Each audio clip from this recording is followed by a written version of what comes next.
certo. Ahora Eu acho que testar tá o certo áudio. agora. Vê aí. Compartilhar a tela. Sim. Share. Share screen. Perfecto. Ahí. Johan, fale de novo que estamos no YouTube. Tá, né, agora? Isso, agora sim. E aqui, né? Aham, aí. Tá tudo certo? Sim, sim. Diga lá no grupo que tá tudo certo agora. Sim, agora sim. Pronto, Nossa, eu Micael. estraguei. Não, aí Demorou! tá. E aí, povos e povas, vai começar, já foi introduzido. Vai lá, boy.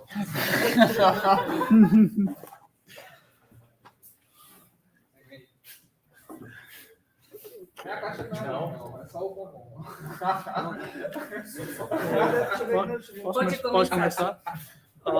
Okay, good afternoon, everyone. So this will be my last presentation about Little's book, An Introduction to Modern Cosmology, and I will be covering the last chapters of the book, the cosmic microwave background, the early universe, nucleosynthesis and light elements, and the inflationary universe.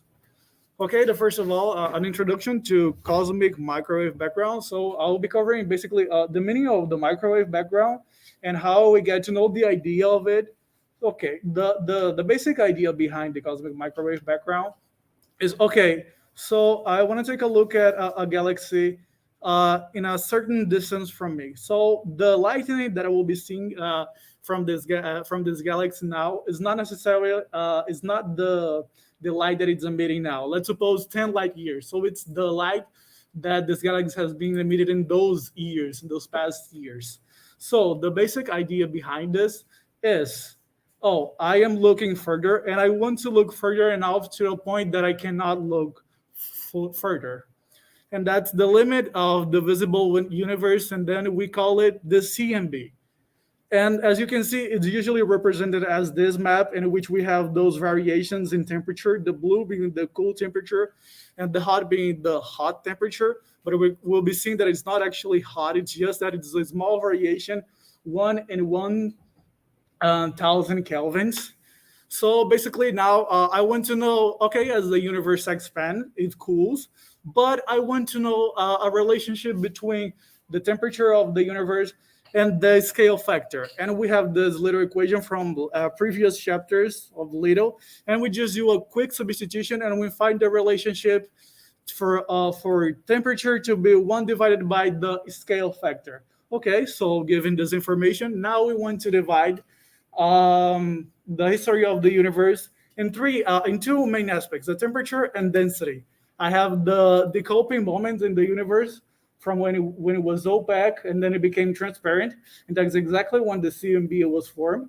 I have the epoch of recombination, which is basically when the particles, they didn't have enough energy to repulse each other, so they were able to combine and form atoms. And then we have the radiation-dominated universe, matter-dominated universe, and the dark energy-dominated universe that we'll be covering later on. Okay, now that I have this relationship that I just talked about between the scale factor and the temperature, so I want now one in which I use the scale factor, but I want to find a relationship now between temperature and time. And it's actually pretty useful because given the time, I can know the temperature, and given the temperature, I know the time. And I have those two equations over here. The first one would apply for the interval of matter radiation equality, and the one below would apply to the radiation dominated. Okay, we have to pay attention to the scale factor, and then we set both K0 and the cosmological constant 0, and we are left with those equations. Perfect. And just visualizing everything that I just said, just like I said, playing with numbers, I have the temperature and I want to know the time in which that temperature happened. And I have on the left side, just to visualize it, the radiation, the matter, and the dark energy, all density within time. And when we say radiation dominated, we're just basically saying, okay, we have more, how can I say this? It's just self-explanatory. It's radiation dominated universe. And the same applies for matter dominated and dark energy dominated. And when I say this crossover point is exactly, I'm talking about the matter radiation equality that I was just seen over here. Okay, perfect. This chapter, it's very peculiar for me because this is my third semester on the university, and there are some topics in this chapter that I don't know that much. For example, when it comes to relativistic particles, or for example, when it's going to lead to the conclusion, it says, okay, we first have to know that, okay, protons are lighter than neutrons. So we have when a neutron is not glued to like an isotope, it would decay. A free neutron would decay into a proton. And I was like, I don't know anything about it, so let me just give like a a very brief look in the introductory topics. So the conclusion that will be leading will be basically, okay, I have those three statements that I just talked about, the relationship between neutrons and protons. And I want to know the light elements in the universe using the hot Big Bang theory, the standard model. So we will see that in the beginning of the universe, between atoms could be formed. We had those things in which we call relativistic particles, which is the relationship between the kinetic energy of a massive particle and its resting mass. And so given this, and as the universe expands, just like I said, it cools down. So those particles, there will be a time they're no longer relativistic, so that they can now form atoms. And that's the idea of nucleosynthesis. And now that they do not have this enough energy, they obey the... I think at this time they won't form atoms. Form atoms. They are just elements. Elements, exactly. Because they are ions. Mm-hmm. So at this point, we don't have atoms yet. Just the simple ones, like the hydrogen and helium, right? Yeah, but we have elements. See. Yeah, okay, I see it. It's more accurate. Okay, perfect. Elements instead of atoms. Okay, so... You don't have the electrosphere of those Yes, because the universe is dominated by radiation at the time. Mm-hmm. So every time that's why when we have the CMB, for example, we recall this time as recombination. Recombination, yeah. Because at this point, the radiation cannot overcome the expansion of the universe. So at this point, we have that the photons cannot stretch out or just scatter out the electrons from the protons. Yeah, from the yeah. I know. Exactly. Yes. And then you're gonna have Perfect. Yes. Okay, comparing with observation, definitely one of the biggest achievements of the Big Bang Theory is like, imagine, I remember that I asked David, remember David, when I asked you this on WhatsApp, and I'm like, oh, David, please tell me those things about those massless neutrinos, because on the book it said, oh, okay, it matched with the observation, as we know there are three massless neutrinos. I was like, okay, let me ask David so I don't say anything stupid, and that's why I asked you in that time. But it's just a comparison between nucleosynthesis and decoupling. I think Jacinto just talked about it, and it's this gap of energy in which we have, which will allow the creation of elements, and that's basically it. Okay, now the inflationary universe. I think honestly, this is the best part of the book, in which it says, okay, we have the standard model, and it matches the observable result that we've seen so far, but there are two main problems. And I actually took Barbara books, and she said, okay, there's another problem, which is the monopole problem, but I think it's a little bit more advanced. So the topics that I will be covering, that will be on just Little's book, the horizon problem and the flatness problem. And I remember that when I was reading Barbara books, she said, okay, the flatness problems could be summarized. Okay, the universe is flat today. It was even flatter before. And the horizon problem, the universe is isotropic today. It was even more isotropic before. Yeah, that's the basic idea of it. And first of all, okay, so we have those problems with the Big Bang Theory. And the thing that we put to solve those problems, and which we call inflation, is when we have the scale factor being positive, and we have this quick exponential expansion of the universe in the very beginning. So as you can see in yellow, this will be the period in which it happened. As you can see, it is increasing very fast for a very short period of time. Okay. So Okay. I would like to take a point because when we say that the universe was more isotropic than today, for example, with that today we are always talking about the scale Oh, sure. of Yeah. Yes. the universe. So as you may see or we already see about it, but we have some fluctuations. Yeah. In this Some small universe, for variations. Yeah. Exactly. And I remember that's actually, I think, in the very beginning of Little's book, it says, okay, when I say the universe is isotropic and homogeneous, I'm talking about the large scale, not the small scale at all. For instance, how small was the universe in the past? Mm-hmm. So how can you say that same scale that you use today, you can apply to? Oh, that's a great question. Yeah. It's related to the rate of the expansion. The rate of the So expansion. the scale of distance is related to the Hubble parameter. Yes. It changes. Oh, okay. Yes. Perfect. Okay, so now we'll use inflation basically to solve the flatness problem and the horizon problem. Okay, as we may seen in the previous chapters, we usually said k equals 0 to solve all of the Friedman's equations, but let's not focus on the k right now. Let's focus on the other part of the equation. As we see this density parameter, we see that it should be, the limit of it should be 1, so that we have the flat universe and we have this k equals 0. Perfect. But what is strange is that it doesn't matter if the universe is radiation dominated or it doesn't matter if the universe is matter dominated. We will see that this part of this Hubble parameter square, it is an increasing function of time. And basically what it's saying is, okay, the universe is flat today, but it was even more it was even closer to 1 before this density parameter over here. That's the basic idea of it. A way out of the dilemma, as we see in previous chapters, we assume that the universe has precisely the critical density, so setting k equals 0 is always a good approximation. Perfect. And by the way, usually I put the sources in the pictures. It's just that there are some very hard equations to put on slide presentation. So the ones that there are no source, of course, they are taken from Little's book, like this one. Perfect. And the horizon problem, again, what the information of CMB temperature tells us, basically, you may think, okay, those those small variations are very, very, indeed, very small variations, 1 in 1,000 kelvins.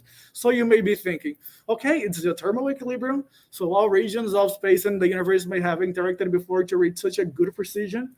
But actually, and I remember that I was supposed to ask you this before, why it's not allowed by Einstein equations. I could not find it anywhere. But it says, the book just said it's not allowed by Einstein's equation. And I would like to ask this guy this after the presentation, of course. And of course, this is a serious problem because the CMB is not, just like we see, it's not 100% isotropic. We have those small variations. But if those regions in space, they cannot interact, they must not create those small variations in which we call irregularities. I suppose that the problem with the Einstein equation is just because you're going to have a singularity for the case of inflation. Really? It's not only this. In the middle of the meeting, I can explain because as it exists some kind of, how can I explain this? The universe is flat, all right? So the universe is infinity. So how can all parts of the universe can interact with each other? Even in the start of the universe, he is infinite. Okay. This is problematic because if the curvature is positive, it makes sense that a whole equilibrium thermodynamic state, because imagine a surface. It's sphere, yeah. Exactly. So a expansional universe, you are talking about amplification of this radius. So imagine in the past, all the region of the universe was not infinity. Yes. But the other kinds of cosmology, curvature, new curvature, and the pseudosphere are infinity, even in the start of the universe. So what you are calling universe is a small region in the start of this flat universe that expands a lot, but has a lot of parts of this universe are not in contact with this part in the start. Can you get it? This point? I get it. And that happens because we define a scale factor, which in this case is related again to the Hubble parameter. Because we said that everything that is inside the Hubble is the observable universe. Absolutely. While there are yet many other objects that are not connected to this. I see. We say it's not. Actually, what David is saying that we don't have like a preferential spot even. Yes. So it's happening. Yeah. I see. But we say that for our case, in the perspective that we take the universe, that happens like the other part beyond the Hubble constant. I mean, in terms of the expansion, is not connected to what is happening here because light cannot travel. Yes. Yes. So there is a limitation, which is a physical limitation. Oh, I see. Perfect. Okay, this is just visualizing everything that I say and using Unless inflation. we say that there are many different kinds of infinity. Mm-hmm. Maybe it's a way to try to figure out this problem. But I am not a mathematician. Okay. Okay. Well, that was good. Thank you. Okay, the next step that we're gonna see. Okay, we have those problems within the very beginning of the universe. Now we use the inflation to solve it. Okay, the solution proposed those problems called inflation, a period of time in which the scale factor was accelerating.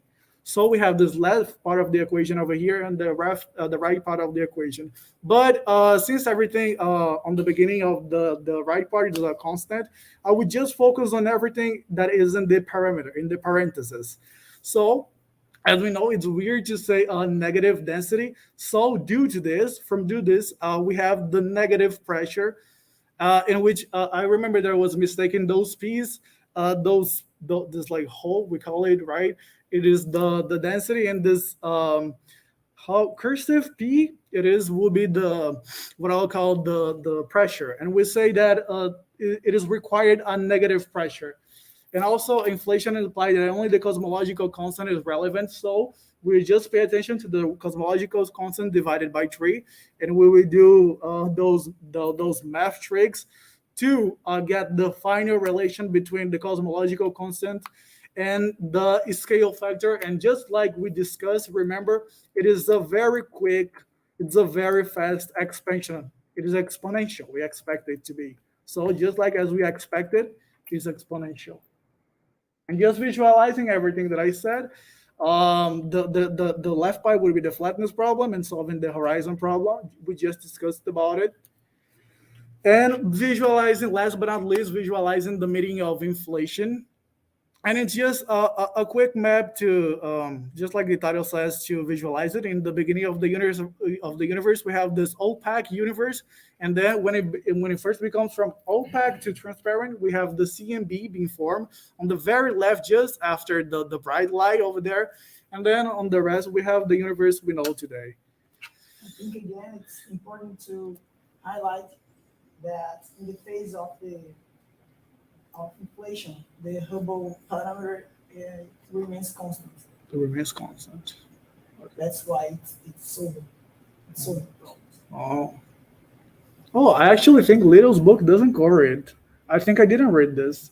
I think it must be that. Was there? Maybe in more advanced topics, because there are some advanced topics. For example, It's easy to understand. Imagine A. A is a function of constant exponential, all right? Yeah. Derivative. This constant gets down. So when you divided this I dot by A, only the constants survive. It stays there. Okay, I get it. There are no mystery in that. Okay. It's only a mathematic consequence, right? Oh, but that's actually very cool. I really didn't know about it. Okay, nice. Okay, just a quick overview on what we just talked about. Sorry guys if I speak too fast. It's just that Fernando told me, Michael, you have 15 minutes, okay? So we have the CMB and its role in understanding the very early moments of the universe. We have, okay, we in the very beginning, use the proper time temperature relation given the period of the universe in which we would like to extract information from, which is very important. And taking a look if it's radiation dominated, if we have a radiation matter quality, if it's a dark energy dominated universe. And we have matching the Big Bang Theory with observable results. A brief look into nucleosynthesis and the formation of light elements, like you just said, and how inflations would help us to solve those flatness problems and horizon problems we just discussed. That's it. Thank you very much.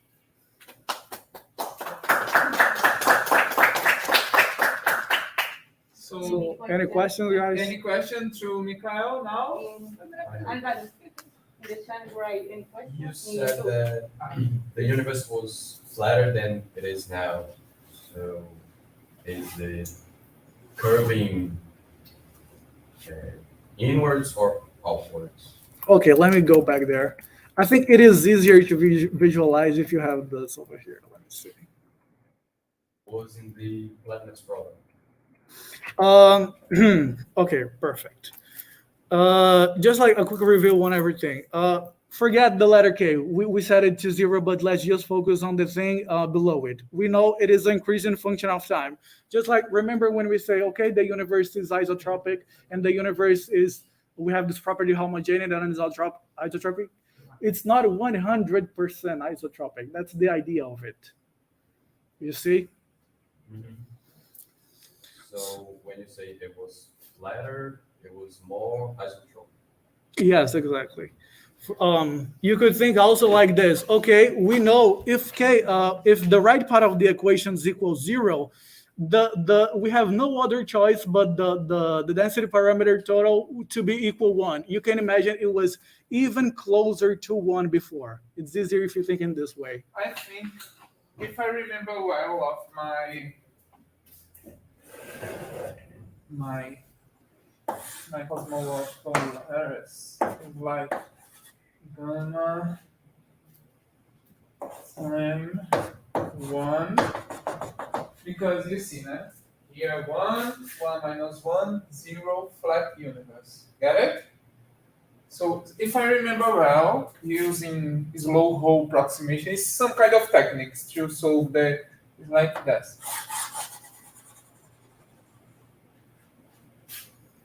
This oscillate and comes flat. But this oscillate is very small, right?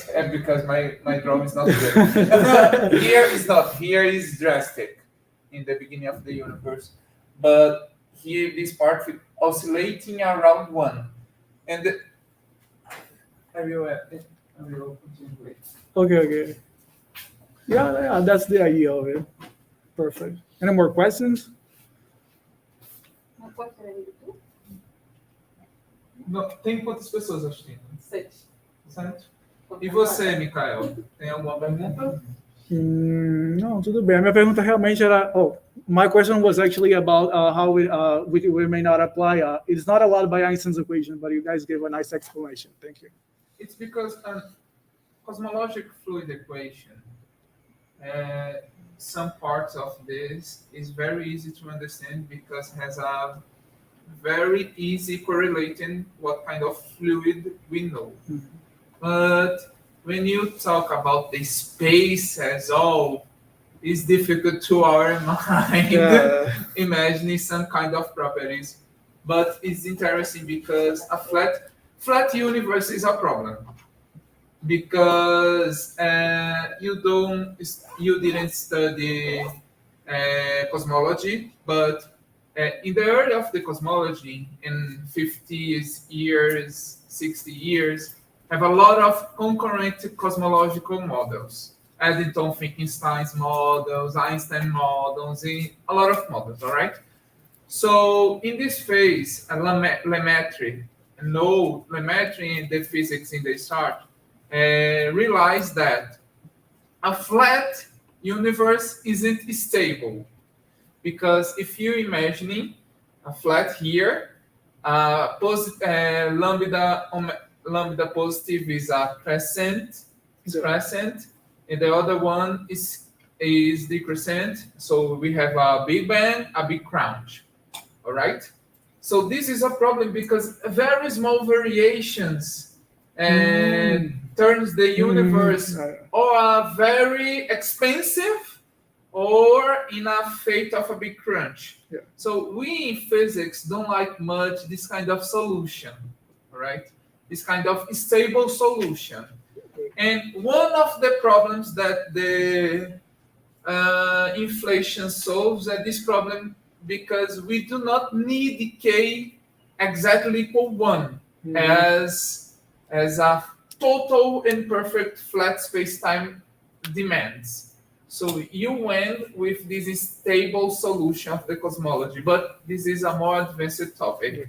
But you will study if you understand, if you want to understand deeply cosmology deeply. Okay. Indeed, if you think, for example, the universe is exactly flatness, we would not form any kind of phenomenon, because we believe that at some small regions, particles could interact and then form some amount of matter to collapse and form galaxies in the sun, for instance. Perfect. So we need a very small quantity of fluctuations in everything. When we say that there are fluctuations in the CMB, we are talking that there are fluctuations in the all universe, in all perspectives. So it will be matter, because the energy of the photons are related to if it is going to the amount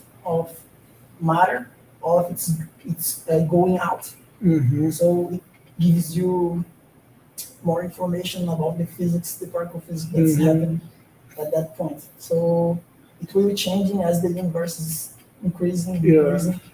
So this will become larger fluctuations, and there are the process occurring. For example, some scales that were outside this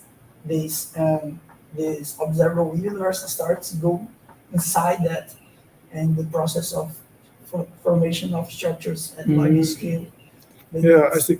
You're kind of like following like David's idea of like giving importance to those small fluctuations, basically, because those like exactly one is a problem, just like David said. You just need to put these fluctuations inside that.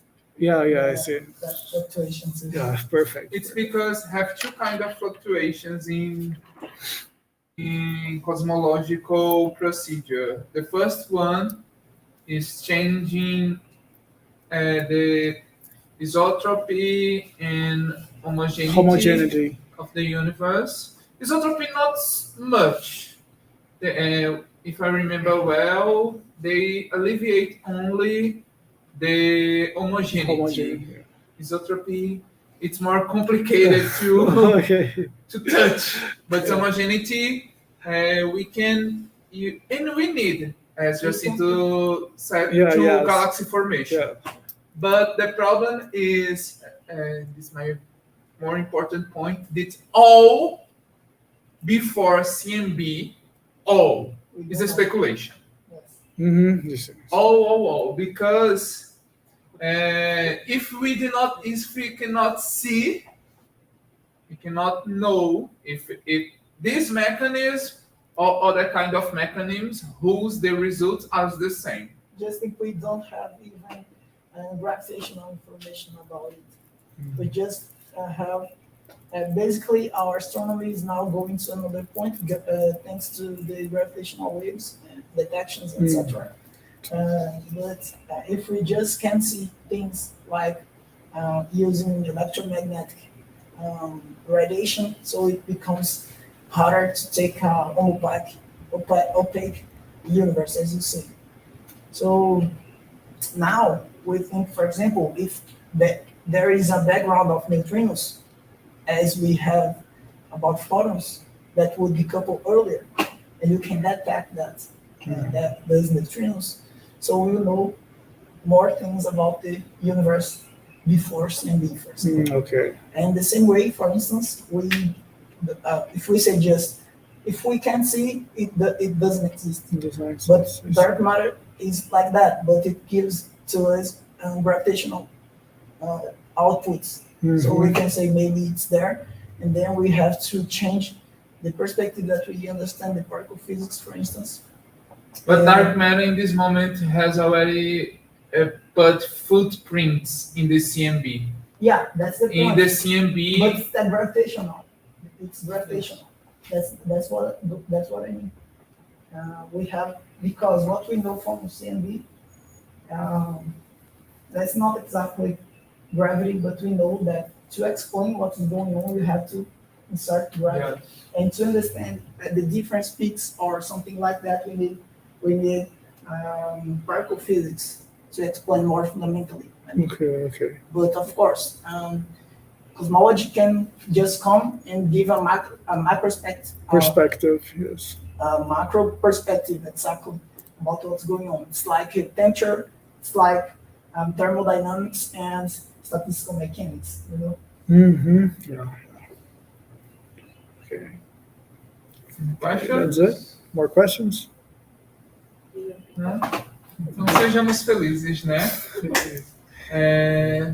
Obrigado, gente, por ter vindo para a reunião, principalmente vocês da graduação. Tem que ver pessoalmente. Está escutando a você. Ah, sim. Oi, o quê? Agradeço aí. Okay. Thank you, guys. Thank you.